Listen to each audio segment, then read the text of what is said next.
영상을 보면 상당히 좀 불합리하고 어처구니 없는 일들이 비일비재하게 일어나고 있는 것 같습니다. 이런 현실이 좀 이 책을 쓴 계기가 되지 않았을까 싶기도 한데요. 저희 그 문종탁님, 박철님, 김일이라님, 홍정님께서 사전 질문을 남겨주셨어요. 저희가 이 북콘서트를 200명 정도가 신청을 해주셨고 그 중에 한 150분 정도가 질문을 쭉 남겨주셨는데 저희가 양이 너무 많아서 다 소화는 못하지만 그래도 최대한 지금 좀 소화를 해보려고 하거든요. 근데 질문이 이 책을 기획하게 된 계기가 무엇인지에 대해서 질문을 좀 해주셨고 아까 그분들께서 또 특히 한 분께서는 웹툰 작가들과 어떻게 친구가 되었냐 이런 질문을 좀 해주시기도 하셨습니다. 그래서 저자님들께서 이 책을 좀 어떻게 쓰셨는지 답변을 해주시면 좋겠는데 우리 이메리 변호사님께서 답변해 주시면 되겠습니다. 네. 저희가 아트로 2015년에 만들어졌고 그때 만화가 협회하고 업무협약을 맺고 처음으로 작가님들하고 만나게 되었는데요. 그때부터 지금까지 수많은 계약서 검토를 진행을 하면서 제 눈에는 보이는 불공정하거나 불리한 조항들이 작가님들 눈에는 보이지 않는 경우가 많았습니다. 그뿐만 아니라 불공정한 조항임을 설명을 해드리고 시정을 요구하시라고 말씀을 드려도 어떻게 얘기를 해야 되는지조차 잘 모르시거나 아니면 용기를 내지 못하시는 경우가 많아서 상담 때 제가 계속 반복적으로 말씀드리는 팁들을 모아서 좀 도움이 되게끔 책으로 내면 어떨까 하는 생각에서 처음 기획을 시작하게 되었습니다. 예, 제가 좀 보태서 말씀드리면 저희가 2015년에 우리 박인하 교수님이 아트로에 와서 특강을 한번 하셨어요. 그리고 이제 만화가 협회에 저희가 자문 협약을 체결하고 그때부터 한 6년 동안 계속 저희가 자문을 해드렸거든요. 돈 한 푼도 안 받았습니다. 완전 자원봉사고 공익적인 일이라고 생각했기 때문에 저희가 열심히 그 협회에서 오시는 작가님들과 여러 가지 궁금해하신 것들에 자문을 드렸고 그러는 과정에서 여러분 아시는 분들은 다 아실 거예요. 그 국내 대형 플랫폼들과 이 작가님들 사이에 한 서너 차례 대규모 분쟁들이 있었고 국회에서도 조정을 하고 저희도 참여해서 같이 하고 이런 일들이 여러 번 있었습니다. 그런 과정에서 만난 그 작가님들과 그리고 또 개별적으로 여러 가지 질문을 해오신 분들은 작가님이 많았고 그 케이스가 막 쌓여고 가는 거예요. 이 쌓여가는 케이스를 보면서 한 2년 전에 이 케이스들을 좀 너무 아깝다. 이거는 실제로 변호사들이나 이 사람들 웹툰 잘 모릅니다. 어떻게 뭐 MG가 뭔지 뭐 이거 하나도 모르거든요. 그래서 이런 걸 잘 만들면 법조인들에게도 도움을 주고 또 우리 작가님들에게도 잘 정리가 된 것이 있으면 어떤 일이 생겼을 때 찾아보면 좀 도움을 드릴 수 있겠다 이런 생각을 해서 저희들이 의기투합을 해서 빨리 저희가 가지고 있는 이 상담한 자료들을 모아서 책을 만들자. 그래서 작가님들도 도와드리고 우리 웹툰 생태계도 좀 더 좋게 만들고 무식한 변호사들이나 법조인들에게도 뭔가를 알려주자. 이렇게 결심을 하고 책을 만들게 됐습니다. 이상입니다. 상당히 여러 경험에 기반한 좀 책이라고 좀 볼 수가 있을 것 같아요. 실전 경험, 뭐 실용서 약간 이렇게도 볼 수 있을 것 같은데 책 제목이 굉장히 독특해요. 요즘 그 긴 노래 제목이 유행이라고 하잖아요. 뭐 제가 들었던 것 중에는 뭐 흔들리는 꽃들 속에서 네 샴푸 향이 느껴진 거 약간 이런 느낌의 책 제목인 것 같은데 유행에 좀 충실하게 따라가고 있지 않은가라는 생각을 합니다. 근데 이 책 제목이 박인하 교수님께서 추천사를 써주신 것에 대한 영향을 받았다고 그런 뭐 설이 있더라고요.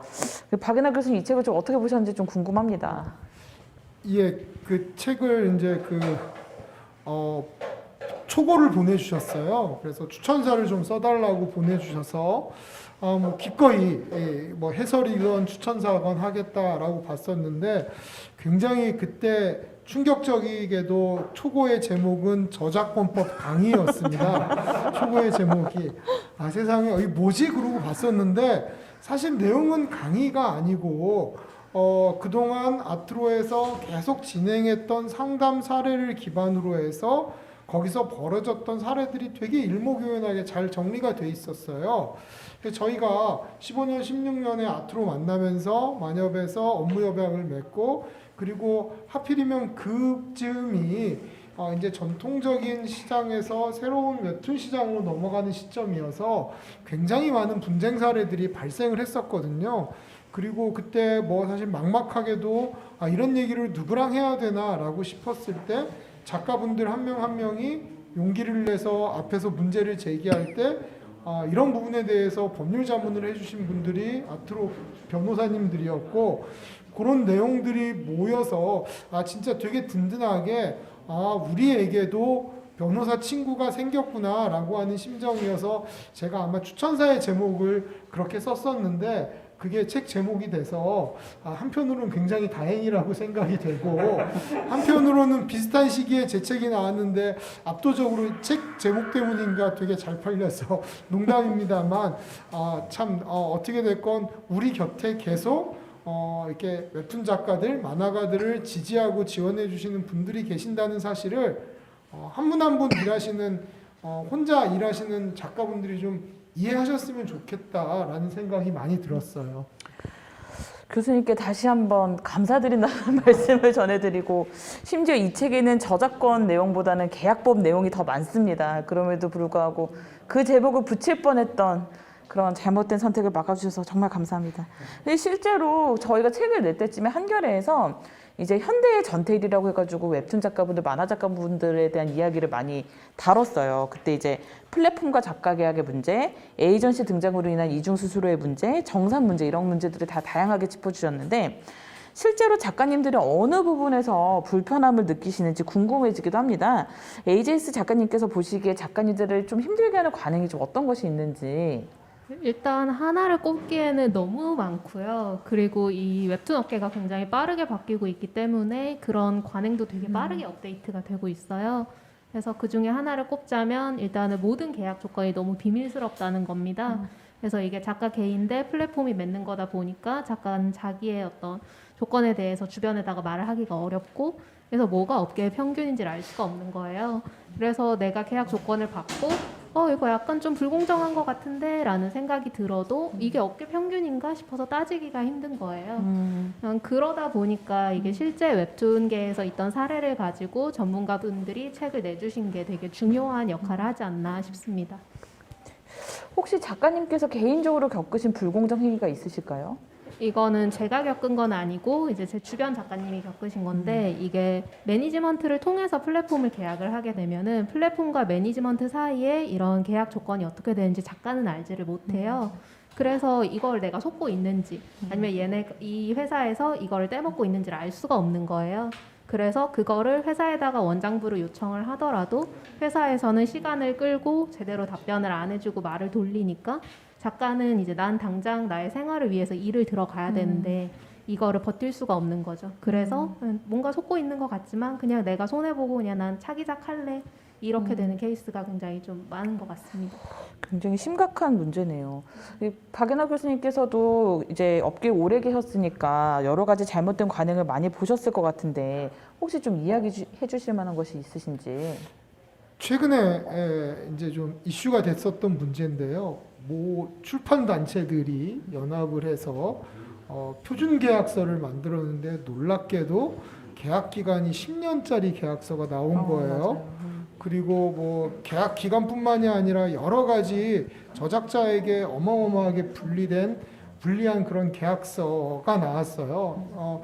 그러니까 최근에 이런 시도들이, 그러니까 시장이 되게 복잡하게 변화하면서 작가의 저작 권리도 굉장히 많이 다변화되고 있잖아요. 근데 그런 다변화된 저작 권리들에 대해서 작가의 저작권을 인정해줘야 되는데, 역설적으로 그거를 한 뭉탱이로 이렇게 만들어서 계약을 하려는 시도, 혹은 계약 기간이 우리가 통상 3년, 5년 단위였었는데 뭐 10년, 20년 이런 얘기들이 나오고 있어서 이게 이런 관행에 있어서 좀 문제가 있는 것 같다라는 생각이 들었었습니다. 그래서 근데 이게 뭐 오래전에 나온 사례가 아니라 최근 요 한 달 사이에 맞아요. 등장한 이슈여서 이 부분은 좀 명백하게 문제 제기가 돼야 될 것 같다는 생각이 많이 들었어요. 저희 질문 중에서도 이 계약 그 표준 계약에 대해서 문제점을 좀 알려달라는 분들이 있으셨는데, 좋은 얘기 좀 감사드립니다. 조금 보태면 그 표준 계약서는 만화 웹툰계 표준 계약서는 아니었고 출판 표준 계약서인데요. 네네네. 하여튼 계약서를 보시면 잘 들여다보시고 꼭 상담하실 분들하고 상담을 하셨으면 좋겠어요. 진짜 이상한 계약서들 되게 많이 있습니다. 맞습니다.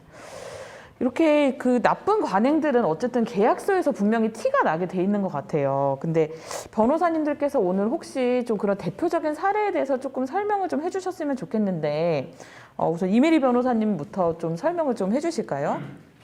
네, 저희 슬라이드 준비한 게 있는데 같이 보면서 한번 말씀드리도록 하겠습니다. 아마 보시면 바로 이 조항 익숙한데 하실 텐데요. 수익성이나 퀄리티가 저조하다 이런 이유들을 들면서 실제로도 연재 중단을 종용하는 경우가 많이 있는데 계약서에도 이런 퀄리티가 저조하거나 회사의 승인을 받지 못한 경우 이런 경우를 계약 해지 사유로 명시를 하거나 선투자금이라고 하는 걸 반환하는 사유로 명시하는 경우가 있어요. 또 제가 본 사례 중에는 회사에서 승인받은 분량에 대해서만 대가를 지급한다. 이런 조항도 있습니다. 사실 이런 조항들은 협상할 때부터 적극적으로 빼야 돼요. 이게 왜냐하면 수익성이 없다, 퀄리티가 저조하다는 건 결국 회사의 자의적이고 주관적인 판단에 좌우될 수밖에 없기 때문에 계약상 지위를 너무 불안전하게 만들기 때문이죠. 그래서 뭐 검수를 하는데 방법을 서로 합의를 하거나 검수할 수 있는 횟수 같은 것들을 정하는 방법이 있는데요. 우리 웹툰 표준계약서 중에 문체부에서 고시한 표준계약서 중에 기획 만화 계약서를 보면 검수에 대해서 교과서 같은 답안이 하나 있습니다. 그래서 그 조항을 보시면 뭐 검수의 횟수나 방식을 제한하는 조항이 있으니까 그런 조항들을 참고하셔서 협상 테이블에 가지고 나가시면 도움이 되겠죠. 이상입니다. 좀 질문을 드리면 이런 거죠. 그러니까 이쪽 갑의 수정 요구를 을은 작가는 수정 요구가 있을 때마다 계속 의뢰 비용으로 계속 수정해야 된다라고 하는 거는 대표적인 불공정한 조항인 거죠. 그런 그렇죠. 내용은 네, 그게 표준계약서에 있더라고요. 출판 쪽. 정말 대표적인 그 불공정 조항이라고 볼 수 있고 저는 무엇보다 수정을 해서 작품이 좋아지는지가 의문이에요.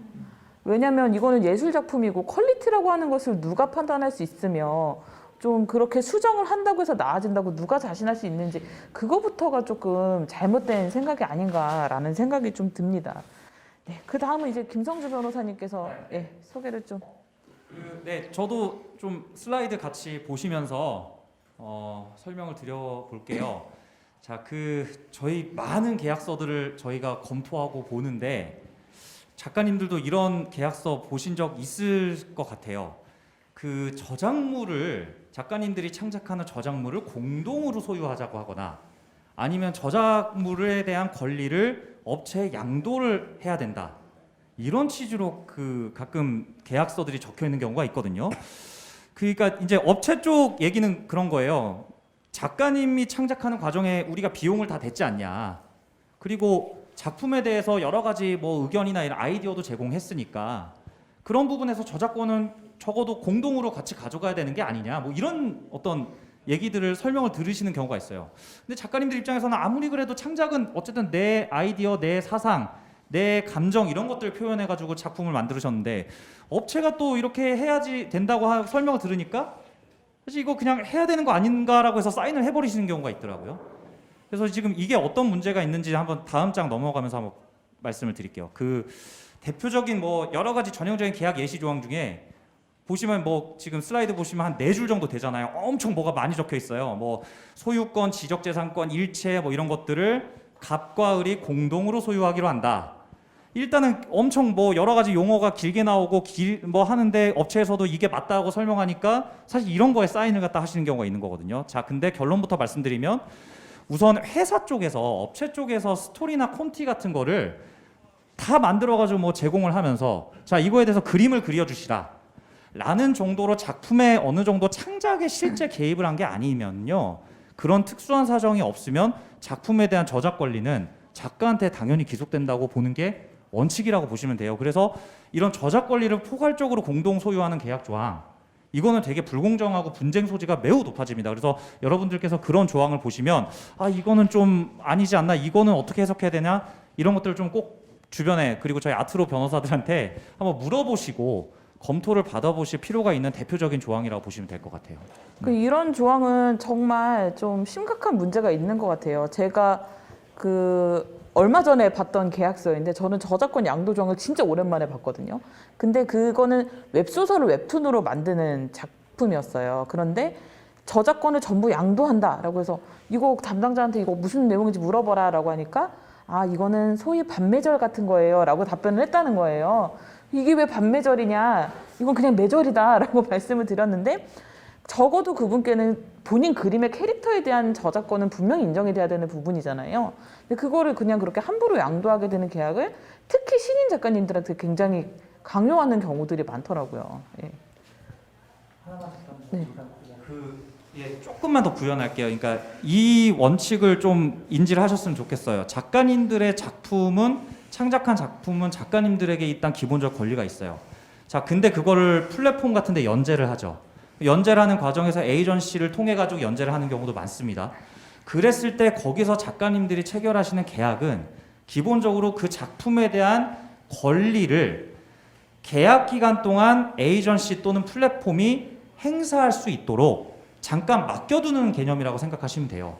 그 말은 무슨 말이냐? 계약 기간이 끝나면 그 저작에 대한 어떤 모든 권리는 다시 작가님이 가져오시는 게 기본 원칙이라고 생각하고 계약을 한번 보실 때 그런 부분에 대해서 고민을 하고 그걸 인지하시고 한번 계약서를 보시는 게 좋을 것 같다는 생각이 듭니다. 네. 다음은 윤영한 변호사님. 예. 예, 저는 실제 있었던 사례를 가지고 간단히 하나 말씀드리고 싶은데 이제 그 웹툰 플랫폼이 있었습니다. 누군지는 말씀드리지 않겠지만 이 플랫폼이 좀 잘 안 됐어요. 안 돼서 이 플랫폼 자체를 전체를 다른 곳으로 양도하는 계약을 자기들이 체결을 하고 작가들한테는 그쪽으로 너네도 다 옮겨라 이렇게 좀 강요하는 일이 있었고 또 고려도 잘 그러니까 삭감하고 그다음에 고려를 이제 좀 주지 않고 이러니까 작가님들은 고려 내놔라. 그리고 내가 동의할 수 없다. 내 작품을 왜 딴 데로 내 동의 없이 가냐 하면서 그게 이제 그 만화가 협회와 저희 아트로에 연락이 와서 저희가 이제 자문을 해드리기를 일단 작가들의 동의 없이 작품을 다른 플랫폼이나 다른 곳으로 양도하는 것은 안 된다. 그것은 계약 해지 사유이고 오히려 작가들이 이 계약을 해지할 수 있다. 그리고 돈을 못 받았기 때문에 작가들이 계약을 해지하고 다른 곳으로 작품을 옮겨서 연재하거나 이런 것이 가능하다라는 법률적으로 우리에게 유리하다라는 것을 상담을 한 후에 그쪽 플랫폼과 협상을 했는데 그쪽에는 오히려 적반하장으로 너네가 계약 해지를 하면 그동안 너네한테 준 고려를 다 돌려줘라. 그리고 너네가 딴 데로 가면 거기 손해배상 청구를 하겠다. 그리고 우리 그 고려 조건이나 이런 걸 딴 데 알리면 비밀유지 위반으로 뭐 손해배상을 하겠다. 이렇게 오히려 겁박을 한 거예요. 협박을 했죠. 근데 그 사실 작가님들 개인으로는 굉장히 겁을 먹었을 것 같아요. 근데 그 당시 한 20여 명 이상의 이 작가님들이 모여가지고 그 대책을 논의했고 그때 협회와 저희 그 변호사들이 같이 모여가지고 이걸 어떻게 하느냐 이렇게 막 고민을 하고 오히려 저희가 뭉치니까 그쪽 플랫폼 관계자들을 불렀습니다. 임원들을 불러가지고 너네가 잘못된 거 아니냐. 오히려 이걸 우리가 문제를 삼겠다라고 하니까 이제 그쪽에서 이제 항복을 안 보셨으면 좋겠는데요. 그냥 저희 주장을 수긍하셨어요. 사실 저희 주장이 합리적이었고 그래서 그쪽 플랫폼에서는 그 해지를 원하는 작가들은 떠나도 좋다. 뭐 손해배상 이런 거 물리지 않겠다라고 해가지고 이게 작가와 플랫폼과 전문가인 변호사들과 협회가 이렇게 잘 협의를 해서 이 중재를 통해서 조정을 통해서 어떤 권리가 이렇게 흩어지거나 손해 보는 것을 방지했던 그런 사례가 있었습니다. 좀 의미가 있었다고 생각합니다. 네. 그러니까 보는 눈이 많아지고 문제 제기를 하는 사람이 많아지면 어떻게든 좀 변화는 좀 생기는 것 같습니다. 네, 그리고 아까도 말씀드렸지만 저희가 사전 질문을 받았는데 한 150분 정도가 질문을 많이 남겨주셨어요. 그래서 저희가 이걸 어떻게 선별을 해야 되나 고민을 많이 했는데 몇 가지 질문만 좀 선별을 해서 지금 좀 여쭤보도록 하겠습니다. 네, 조은별, 박수빈, 한누리님께서 질문을 해주신 내용의 취지가 이미 계약을 체결을 했는데 모르고 체결했는데 알고 보니까 불공정 조항이 있었던 거예요. 독소 조항이 있었던 경우 그런 경우에 좀 참아야 되나 도저히 뭐 바꿀 수 없나 뭐 어떤 절차를 밟아야 되나 이런 것들을 좀 질문을 해주셨어요. 그래서 이거 굉장히 어려운 질문일 것 같긴 한데 우리 윤여은 변호사님께서 말한 지 얼마 안 됐는데 또 시키네요.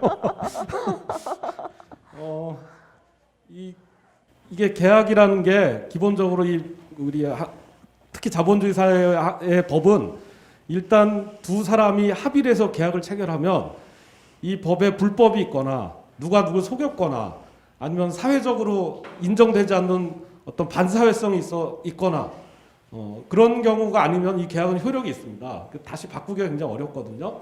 그래서 원칙적으로는 계약을 체결하기 전에 그러니까 내가 손해 보지 않고 나의 권리를 정당하게 주장할 수 그런 내용들이 들어가도록 미리 협상을 하는 게 굉장히 중요합니다.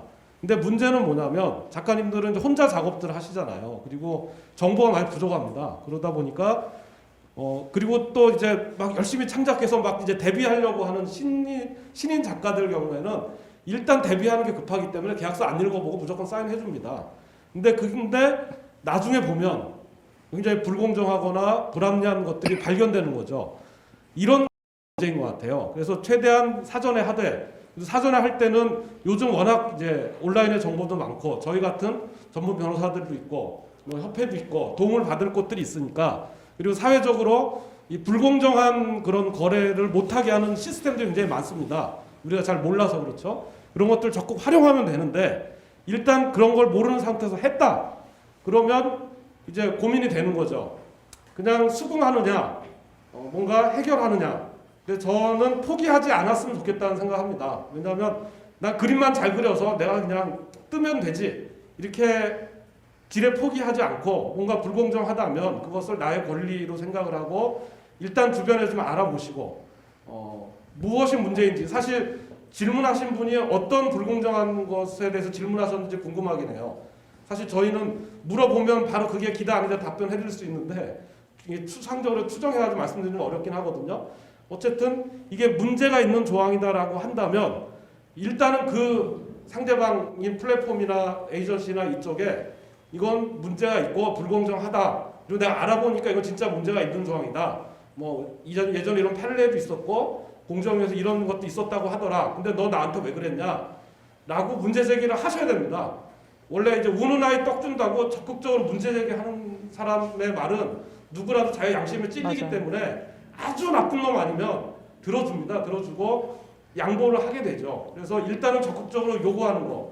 근데 또 나쁜 X가 있습니다. 그러면 그런 분들에게는 이제 어떤 공식적인 절차들을 거쳐야 되죠. 내용 증명도 보내고 변호사를 통해서 뭐 얘기도 하고 좀 다양한 루트로 아까 제가 말씀드린 사례처럼 좀 다른 주변의 작가들의 도움을 받아서 같이 얘기하기도 하고 이런 식으로 풀어갈 수 있을 것 같고요. 그리고 정말 불합리하면 제가 한 20년 정도 변호사를 했는데 경험으로는 불합리한 것은 잘못된 것은 해결하는 방법이 있습니다. 거의 대부분. 그래서 그 방법을 찾아서 할 수 있도록 자기 권리를 포기하지 않고 뭔가를 가는 거 그게 핵심이라고 생각을 하고 그래서 혹시 내가 잘못 사인했더라도 나중에 수정할 수 있다라고 생각하시는 게 저는 좋을 것 같습니다. 예, 이상입니다. 그리고 아까 그 계약서를 찍기 전에 이제 도움을 요청하는 걸 얘기를 하셨는데 요즘에는 이제 그런 게 워낙 많이 알려져서 많이 도움을 요청하시는데 이제 그거를 도움을 받아서 회사에다 보내면 그쪽에서 작가님 안 돼요 하고 오는 경우가 많아요. 근데 그럴 때는 약간 좀 그 생각을 해보셔야 될 것 같아요. 내가 이거 하나를 계약을 하게 되면은 최소한 5년은 이걸로 고통을 받을 수 있다. 그러면 내가 이 계약을 5년 동안 고통을 받을 만한 가치가 있는가라고 해서 그러면 그래도 될 것 같아라고 하시면 계약을 하시고 근데 내가 이걸로 5년 동안 고통을 받을 건 아닌 것 같다라고 하시면 좀 단호하게 이거를 쳐내는 그런 결심도 좀 중요할 것 같아요. 이제 연재를 시작하는 입장에서는 내가 거부 의사를 표명했을 때 이 계약이 깨지진 않을까라는 걱정을 많이들 하시잖아요. 근데 사실 저희도 계약을 해보면 알지만 사실 계약서 쓰기 직전까지 갔다는 거는 좀 돌아오기 힘든 강 가까이 간 것도 있거든요. 그래서 항상 거부 의사를 내보였다고 해서 계약이 해지되는 것은 아니다 라는 점 기억하시면 좋겠고 제가 좀 드리고 싶은 꿀팁 하나는 좀 애매한 조항들이 있어요. 아, 이거는 이렇게 보면 이런 거 같고 저렇게 보면 저런 거 같고 그럴 때 꼭 회사의 이메일이나 이런 서면으로 답변을 꼭 받아두세요. 이 조항은 이렇게도 해석될 수 있을 것 같은데 맞나요? 그러면 이미 계약이 체결되기도 전에 작가한테 불합리한 내용을 막 적는 회사가 많지는 않습니다. 그러면 아, 작가님 그런 경우는 아니고요. 이러이러할까 봐 걱정돼서 넣은 조항이에요. 라고 온 그 회사의 이메일 답변이 그 계약의 해석의 기준이 될 수 있기 때문에 그런 방법을 이용하시는 것도 하나의 방법일 수가 있을 것 같아요. 네. 그리고 또 질문이 있는데 우리 조수미 유소리님께서 질문을 해주셨어요. 이게 아이디어나 소재 관련된 네, 질문자 이름을 익명으로 해달라는 말씀이 있으셔서 앞에 분들 좀 죄송합니다. 네, 그러면 어쨌든 또 질문을 해주신 분들이 있으신데 그 아이디어나 소재 같은 것들을 이제 도용을 했다거나 아니면 표절과 오마주와 또 저작권 침해의 이 경계가 조금은 좀 어려운 것 같다라는 질문들이 꽤 많이 들어왔어요. 그래서 이 부분에 대해서 이메리 변호사님이 좀 답변을 해주실 수가 있으신지. 네, 이 질문 정말 많이 들어오는데 표절이 가장 넓은 범위라고 생각하셔도 될 것 같아요. 뭐 아이디어 도용이나 저작권 침해, 오마주, 패러디 여러 가지 그 개념들이 관련이 있고 표절이 좀 넓은 개념으로 이게 창작자가 그 자기 오리지널을 바탕으로 하지 않고 원작에 있는 다른 작품을 동일하거나 유사하게 사용을 함으로써 도덕적인 비난을 받는 걸 총칭하는 거고 법률 용어는 아닌데요. 근데 이 중에서 저작권 침해에 해당하는 거가 되려면 아무래도 아이디어 부분은 지금으로서는 저작권법에서는 보호를 하지 않아서 아마 저작권 침해로 인정받으려면 구체적인 표현이어야 된다는 요건이 있고 그 다음에 원작을 보고 그 원작과 동일하거나 유사하게 작성했어야 하는 그런 요건들이 법에 정해져 있는 요건들을 갖춰야지만 표절 중에서도 저작권 침해가 됩니다. 부연해서 좀 헷갈리는 개념들을 말씀드리자면은 오마주는 구분하기가 쉬워요. 왜냐하면 오마주는 유사성에 대한 의도를 숨기지 않습니다. 그래서 원작자에 대한 경의를 직접 창작자가 의도를 가지고 표현하는 것이기 때문에 표절하고는 개념적으로 구분할 수도 있고 도덕적 비난 가능성이 없다는 점에서 구분이 되고요. 그리고 패러디 같은 경우는 의외로 패러디는 풍자의 의미가 있으니까 이건 저작권 침해를 피해갈 수 있을 거라고 생각하기 쉽지만 방송 프로그램 포맷이라든지 판례에서 패러디를 상업적으로 이용한 경우에는 저작권 침해를 인정한 사안도 있습니다. 그래서 저작권 침해라는 것이 하나의 고정된 관념이 아니라 점점 확대되어 가고 있는 추세이거든요. 웹툰 분야에서도 예외는 아닐 거라고 생각하는 게 그 2019년도에 게임 분야이긴 하지만 저작권 침해의 범위를 좀 넓힌 판결이 있었어요. 이 게임에서 어떤 특징적인 룰이 있는데 그 게임 규칙에 대한 거를 베낀 사안에서 저작권 침해가 인정된 거예요. 그런데 이 룰이라는 거는 손에 잡히지 않는 표현이라고 보기 좀 애매한 영역이었는데 판례에서 어떤 표현을 썼냐면 저작물의 내재적 표현이라고 해서 표현의 범위를 좀 넓혔습니다. 그러니까 웹툰에서도 적극적으로 이런 표현의 범위를 넓혀서 보호받는 표현의 범주를 넓힐 필요가 있다고 생각합니다.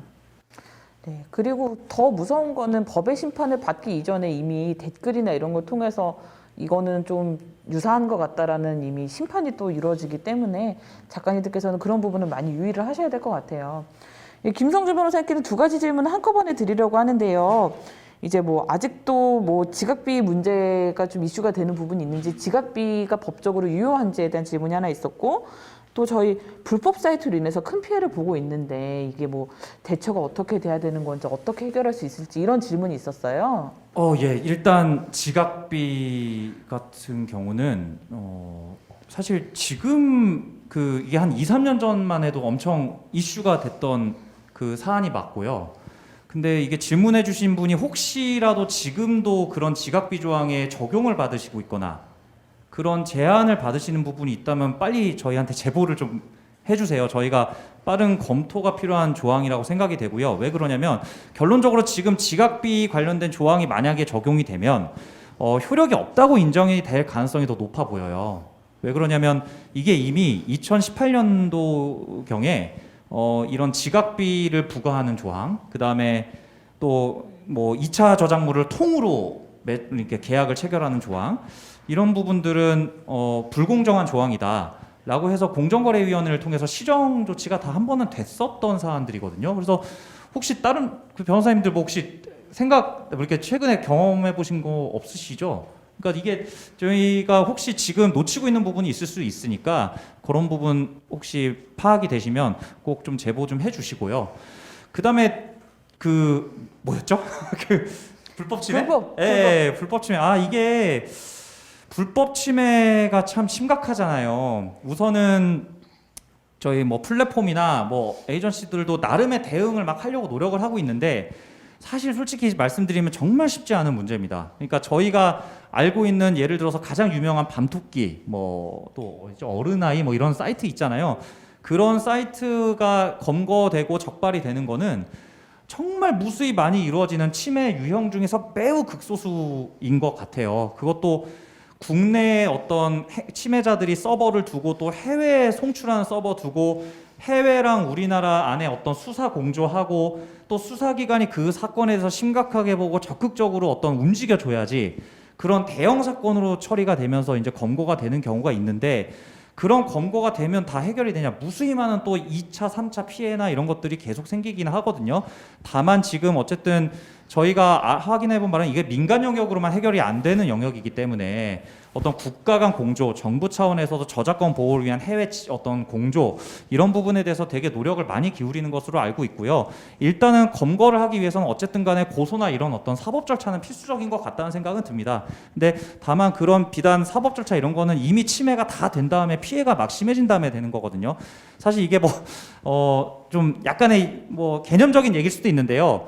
저작물을 실제 어떤 돈을 주고 사야 된다라는, 저작물을 이용하기 위해서는 내가 그만한 정당한 대가를 지불해야 된다는 그런 인식이 같이 좀 널리 계속해서 퍼져야 될 것 같아요. 이거 웹툰 만화를 예전에는 뭐 인터넷만 접속하면 볼 수 있었다? 더 이상 이런 개념이 아니거든요. 창작자들의 피와 땀이 들어가 있고 그거에 대한 정당한 대가를 이용자들이 지급해야 된다라는 거에 대한 인식도 같이 가야지 이게 불법 침해에 대한 문제가 해결이 되실 수 있지 않을까, 그런 생각이 드네요. 네. 이상입니다. 국가적인 대응과 진짜 인식의 변화가 같이 필요한 것 같아요. 진짜 쿠키를 굽고 캐시를 결제할 때 즐거움이 더 배가 될 수 있다는 사실을 그 얼마나 더 재밌는데 그렇게 하면 그런 걸 잘 아셔야 될 것 같습니다. 저희 뭐 질문 중에 하나가 좀 약간 철학적인 질문이 하나 있어서 요거는 이제 우리 윤영환 변호사님께 좀 질문을 드리려고 하는데 굉장히 철학적이에요. 예술과 법과의 관계는 공생인가요? 보완 관계인가요? 너무 어려운 질문이잖아. 제가 최근에 갤러리와 관련된 분쟁을 한 게 있는데, 법은 생활이고요. 예술은 어떻게 창작인데 또 이 현실과 떨어져 있는 또 예술은 없잖아요. 그래서 그런 창작의 영역이 이 사회와 사람들 속으로 들어오면 이미 법의 영역으로 들어오는 것 같고, 그 중에서 특정한 저작권은 그 창작자의 권리고 서로 이제 분쟁이 나는 건데 거래와 관련된 것이고, 또 그 불공정은 사회적으로 규제하는 거고 하는 거여서 이 예술과 법은 뗄래야 뗄 수 없는 관계다. 그렇지만 독자성은 또 있을 것이다. 이렇게 생각합니다. 네. 어렵네요. 훌륭한 답변이셨던 것 같습니다. 그리고 이 마지막 질문인데요. 생각 외로 가장 많은 질문이 그거였어요. 변호사 상담하려면 어떻게 해야 되냐? 상담료는 얼마 정도가 되냐? 어떻게 신청하면 되냐? 이런 것들을, 왜냐하면 이게 사실 여기 개인적인 질문을 적어주신 분들도 꽤 있었거든요. 그러니까 목마름이 있는 거죠. 그래서 그 부분은 우리 김성주 변호사님 좀 답변을 해주시면 좋겠는데. 일단 변호사 상담료는 영업 비밀입니다. 그래서 이 자리에서 공개하기는 좀 어려운데, 다만 좀 알아주셨으면 하는 부분이, 일단은 저희 지금 이 북콘서트를 개최하고 있는 이 시점도 그렇고 저희가 2월까지일 거예요. 2월까지인데 지금 또 경기도 콘텐츠진흥원이랑 같이 협업을 해가지고요.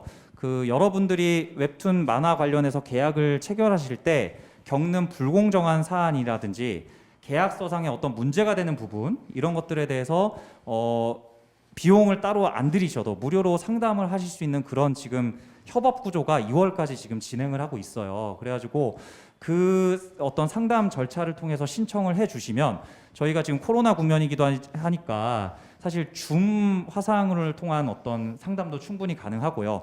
필요하시면 당연히 대면 상담도 가능한 그런 루트들이 있거든요. 저희가 이 경기도 콘텐츠 진흥원 통한 불공정 행위 상담 이런 부분들에 대해서는 별도로 또 안내를 해드릴 테니까 많이 이용을 해주시면 좋을 것 같고요. 2월 이후에는 그럼 어떻게 하냐 뭐 이런 생각들이 있으실 수도 있는데 저희가 지금까지 아트로 결성하고 5, 6년 넘는 시간 동안 계속해서 창작자들의 권익보, 자유롭고 공정한 예술 환경 뭐 이런 어떤 거창한 또 목표지만 그 안에서 일관되고 꾸준하게 계속해서 여러분들 옆에서 법률 상담을 해드리려고 노력했고요. 그 과정에서 또 만화가 협회 통해서 상담 신청을 하시면 저희가 뭐 지금까지 별도로 막 아주 큰 비용을 받지도 않고 뭐 보통 비용 전혀 없이 그렇게 상담을 해드리고 있거든요. 그래서 그런 활동들을 저희가 앞으로도 계속해서 초심 잃지 않고 노력해서 할 거니까 뭐 2월, 3월, 4월 이런 부분보다는 그냥 어떤 불공정한 사안이 있을 때 저희를 꼭 찾아주시면 저희가 최선을 다해가지고 문제를 해결해 드리도록 노력하겠습니다. 네. 그리고 뭐 첨언하면 전국 여성노동조합 디지털 콘텐츠 창작 노동자 지회 디콘지회에서도 저희가 이제 무료 자문을 해드리고 있거든요. 그리고 만약 급하시면 그냥 법무법인 덕수의 네이버에 쳐서 연락을 하셔서 이 책 쓴 사람들 연결해 달라라고 하시면 넷 중에 한 명을 연결해 주실 거니까 간단한 질문은 그렇게 해결하셔도 괜찮습니다.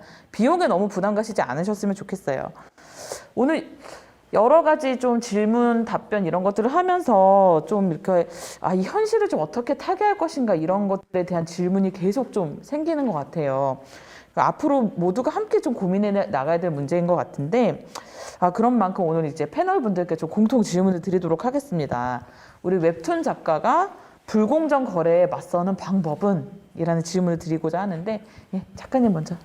네, 일단은 먼저 연대를 하는 게 가장 우선인 것 같아요. 이게 내 혼자 개인으로 말을 하면은 너무 작고 힘들기 때문에 그래서 지금까지도 연대를 해왔기 때문에 점점 나아지는 부분들이 있었고 그래서 앞으로 더 나아지기 위해서도 계속 연대를 해 나가는 게 중요하지 않나 싶습니다. 네, 그 여러 가지 문제들 중에서 사실 작가들을 계속 제일 괴롭히는 거는 정보가 가지고 있는 정보의 비대칭성이거든요.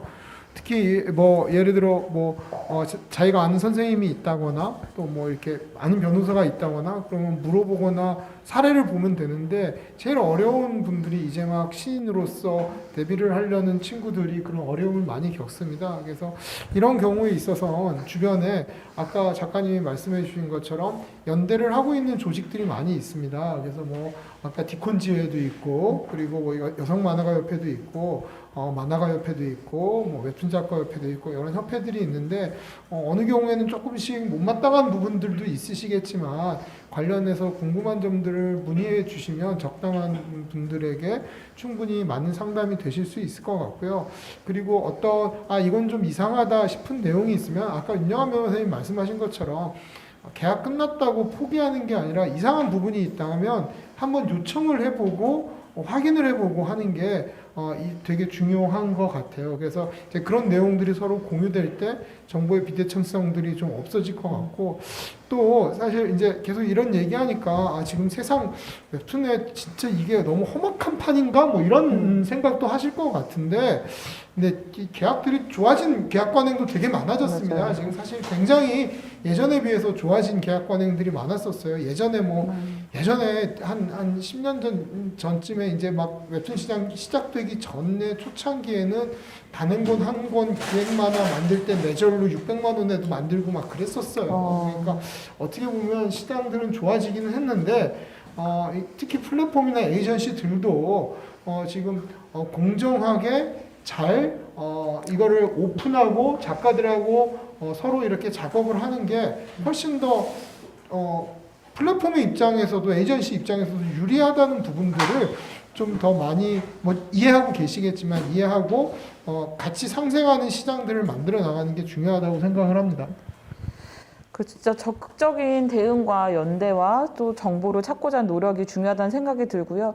근데 진짜 웹툰 작가님들은 실제로 뵈면 저는 상담을 하고서 힘을 얻는 경우가 많아요. 왜냐하면 굉장히 내 권리에 대해서 좀 적극적으로 나서시고 질문이 있기 때문에 상담을 오시는 경우가 많아서 그런 분들이 더 많아지면 좋겠다는 생각이 듭니다. 저희가 오늘 마치기 전에 약속을 드리는 것과 같이 퀴즈 시간을 잠시 가져보도록 하겠습니다. 제가 질문을 드리면 댓글로 이제 남겨주시면 되고요. 댓글을 남겨주신 분들이 너무 많으면 추첨을 통해서 저희가 소정의 상품을 좀 보내드리도록 하겠습니다. 예, 저희 웹툰 작가에게 변호사 친구가 생겼다라는 책은 이제 문화예술가를 위한 변호사 친구라고 불리우는 뿅뿅뿅에서 이제 작성을 한 것인데 그 뿅뿅뿅은 어디일까요? 네, 그리고 그 답글 남겨주시면서 이메일 꼭 남겨주셔야 됩니다. 안 그러면 저희가 컨택을 할 수가 없어서요. 네. 문제 다시 한번 드릴까요? 네. 우리 웹툰 작가에게 변호사 친구가 생겼다. 요 책들은 이제 4명의 변호사가 이제 썼는데 이 변호사들은 문화예술가를 위한 변호사 친구라고 불리우는 뿅뿅뿅에 속해 있습니다. 네. 무엇일까요? 힌트는 영어입니다. 3글자. 정답자가 올라오고 있나요?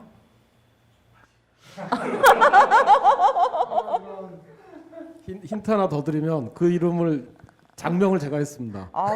그게 무슨 힌트가 그게 무슨 힌트예요? 세상 몹쓸 힌트네. 아 진짜. 뭐 예술이죠 예술. 네 아주 예술입니다. 예술과 법의 결합이죠.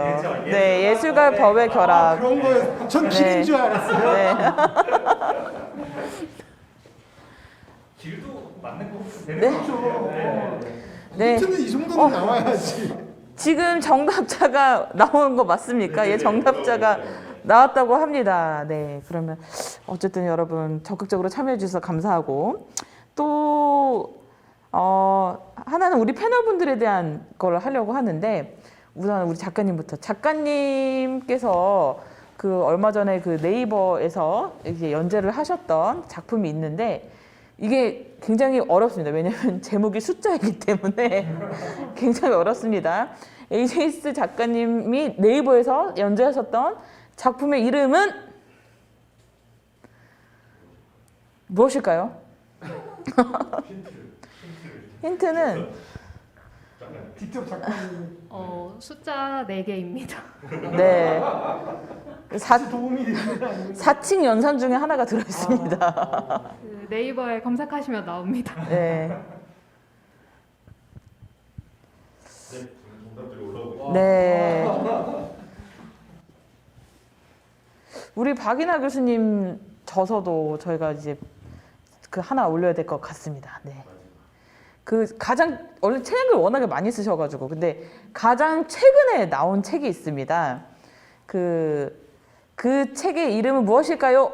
그 만화평론 에세이거든요. 그 다양한 작품들이 좀 소개가 되어 있는 책인데 저는 되게 재밌게 읽었으니까 여러분 꼭 읽어보시기를 좀 권해드립니다. 힌트 좀. 네, 되게 기대하고 썼다가 웹툰 작가에게 변호사 친구가 생겼다가 많이 팔리면서 계속 순위가 밀린 책입니다. 하필이면 같은 때 나와가지고 하필이면 지금. 네. 아니 제가 제가 그거라면 2책을 이제 세트로 판매해가지고 그런 거 제가 알라딘이면 그렇게 했겠어요. 그런데 이제 네. 알라딘 듣고 계십니까? 묶어서 판매하는 그러니까 거를. 네. 그러면 좀 이렇게 2개 사면 뭐 이렇게 마스킹 테이프라도 준다든지 뭐 이런 걸 하면 정말 좋았을 텐데 지금 올라오고 있나요? 네. 아 예. AJS 작가님 팬이라고. 저도 굉장히 팬이어서 아까 사인 받았습니다. 작품 너무 좋게 봤어요. 네. 그리고 마지막 질문 하나. 저희가 그 4명의 변호사들이 그 땡땡땡을 결성해 있지만 그 땡땡땡도 결국 저희가 속해 있는 회사 내의 그 팀입니다. 브랜드 이름인데 저희가 속해 있는 법인 이름이 무엇일까요? 힌트를 드리자면 창덕궁 말고 경복궁도 말고. 경복궁 말고 경복궁 말고 창덕궁 말고. 예. 옛날에 법원이 그 궁 옆에 있을 때 생겼다고 해서 법무법인 띵띵이라고 이렇게 이름을 지었다고 합니다. 네. 돌담길 있는데 맞죠? 그렇죠. 저분이 있으시고. 돌담길 있는 바로 그곳입니다. 법무법인 덕수궁 이러시는 건 아니죠? 갈비집 같은. 그러니까요. 정답이 올라오고 있나요? 법무부의 창덕. 법무법인 창덕. 창덕이란 팀이 있습니다. 그런데 저희가 팀이 굉장히 많아가지고. 네, 그러면 오늘 뭐 이 정도로 저희가 그 북콘서트를 좀 마무리를 하도록 하고요. 저희 아까 말씀하셨던 경기도 콘텐츠진흥원 통해서도 무료 상담이 얼마든지 가능하시고 경기도민 아니셔도 괜찮고 홈페이지 통해서도 얼마든지 상담 신청이 가능하시니까요.